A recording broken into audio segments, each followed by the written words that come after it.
একজন পাওয়ার টিলারওয়ালা জমিতে চাষ করতেছে এবং যে জমিওয়ালা সে হইতেছে জমিতে বেসন সার এগুলো বুনতেছে এবং জমিটা গ্রামের পাশে হওয়ায় জমিওয়ালার দুইটা ছেলে তার বাবার সাথে এখানে মানে আনন্দ নেওয়ার জন্য এখানটায় আসছে এবং জমিওয়ালার দুইটা ছেলের খুব শখ পাওয়ার টিলারের দুই পাশে দুইজন আরামায়েশ করে বসবে এবং এটা একটা শখ বলতে পারেন। আমাদের জীবনে কিন্তু ছোটোবেলায় এরকম অনেক শখ থাকে যে আমরা মানে বিভিন্ন গাড়িতে উঠবো, ঠিক আছে। তো এক পর্যায়ে যখন পাওয়ার টিলারওয়ালা গাড়ি থামায় তখন ওরা করে কি দুজন পাওয়ার টিলারকে না বলেই গাড়ির দুই পাশে উঠে বসে, ঠিক আছে। এমনকি জমিওয়ালার জমি চাষ করাতে পাওয়ার টিলাররা ছেলে দুইটাকে বারণ করতে পারে না যে হচ্ছে তোমরা গাড়ি থেকে নেমে যাও। তখন জমিওয়ালা চিন্তা করছে সার ফালাইতে ফালাইতে বা বেসন বুনতে বুনতে চিন্তা করছে যে আমার দুইটা ছেলে যে দুই পাশে বসছে যে কোনো সময় একটা দুর্ঘটনা ঘটতে পারে, ঘটে না কিন্তু অনেক সময় ঘটে যায়।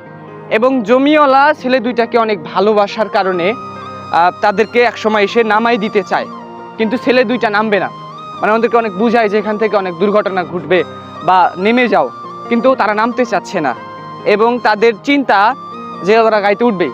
এক পর্যায়ে যখন ছেলে দুইটা কোনোভাবেই মানতেছে না যে নিচে নামবে তখন জমিওয়ালা অনেক ঝাড়ি দেয় এমনকি অনেক গালিগালাজের মতো করে আর কি, করে ছেলে দুইটাকে নামায়। তখন ছেলে দুইটা মন খারাপ করে আলির উপর যে বসে থেকে ভাবতেছে যে আমার বাবা হয়তো আমাকে কম ভালোবাসে, কিন্তু ওইদিকে আবার যে বাবা তাদের দুইজনকে নামাই দিল সেই বাবা কিন্তু চিন্তা করতেছে যে আমার ছেলে যদি গাড়ির উপরে থাকে বাই চান্স একটা দুর্ঘটনা যদি ঘটে তাহলে তাদের কিন্তু একটা মানে ক্ষতি হবে। এই চিন্তা করে মানে বেশি ভালোবাসার কারণেই কিন্তু মানে কেয়ার করার কারণে কিন্তু তাদের দুইটা ছেলেকে নিচে নামাই দিছে।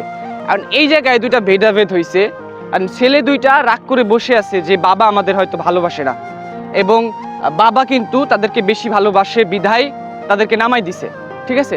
ওই সময়টা তাদের মাথা কাজ করতেছে না। ঠিক আমাদের জীবনেও এমন কিছু মুহূর্ত আছে যেগুলোকে আমাদের খুব কাছের মানুষ যারা অনেক ভালোবাসে আমাদেরকে, সেটা ভাই, তারপরে ব্রাদার, তারপরে বাপ মা যাই বলেন না কেন, তারা কিন্তু মানে আমাদের সঠিক দিক দেখায়, কিন্তু আমরা ওই সময়টাতে আমরা বুঝতে পারি না যে আমরা কোন কাজটা করব বা কোন কাজটা আমাদের করা উচিত।